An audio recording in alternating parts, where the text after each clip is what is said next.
While Dr. Campbell was publishing his China study, Dr. Esselstyn was getting some powerful data from the research he'd started in 1985. He began with 24 patients, but 6 had dropped out in the first year, leaving him with a total of 18. At the end of 5 years, we had follow-up angiograms, and 11 of the group had halted their disease. There was no progression. And there were 4 where we had rather exciting evidence of regression of disease. These results were astonishing. The diet produced something that medication and surgery never had before: actual reversals of heart disease. The biological mechanism that caused these reversals centers on the lining of our veins and arteries, the endothelial cells. They are the absolute life jackets of our blood vessels. You're young and you're a teenager, you're healthy. You could spread those out one layer thick and you'd have something that would cover 6 or 8 tennis courts. In 1988, scientists discovered that endothelial cells manufactured the gas nitric oxide. Well, what does nitric oxide do? Nitric oxide keeps our blood flowing smoothly without being sticky.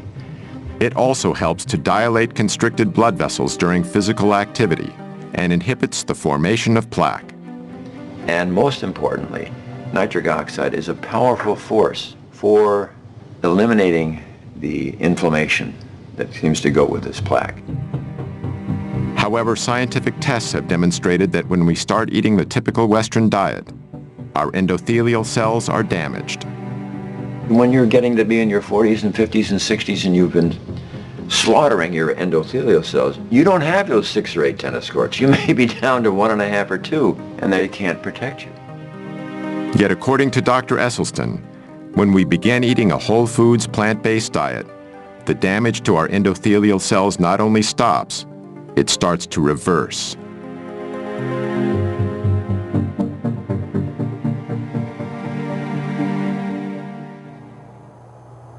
About 5 years into his study, Esselstyn made a small but significant change in his patient's menu. It started in 1990 when he read the glowing review of Dr. Campbell's China study in the New York Times. Dr. Esselstyn saw that and invited me to come to a conference he was organizing in Arizona.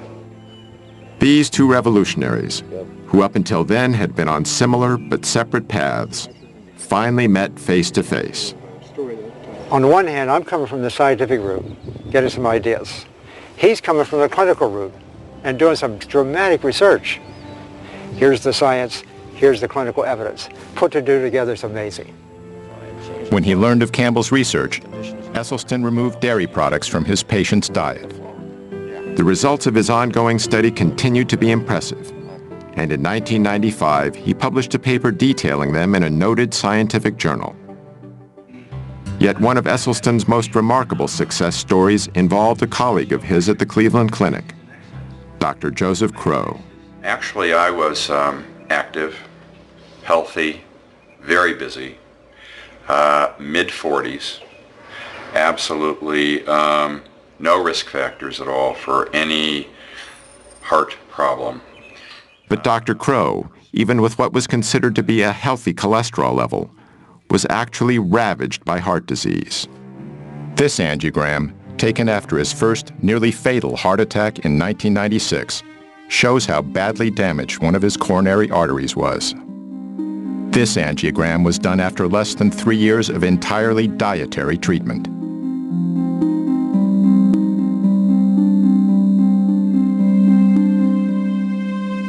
Dr. Crow is fortunate. In 25% of cases, sudden death is the first and only sign of coronary artery disease. Of Dr. Esselstyn's original 18 patients, all survived the initial 12 years of the study. Today, 14 patients are still alive, over 2 decades after the study began. The thing about Essie, although he's always very pleasant, when you said, I'm going to be on this program and I'm going to stay with this diet, you stayed with the diet or there was the door. You had no choice. I mean, his smiles are wonderful, but he is very stern, you know. That's why I'm still living. But, you know, he's just a wonderful man. And I look at the pictures, some of my pictures years ago, 20 years ago, actually looks older than today. The only thing is I lost more hair, you know. Anthony and the other male patients also noted another change. When you're young, when you're a teenager, you see a female and so on, it gets kind of excited. And the first reaction physically, you know, it gets attention, you know. Raise the flag, I call it. This happened to us. All the other Dr. Esselstyn's, I call them all the guinea pigs. The flag still rises.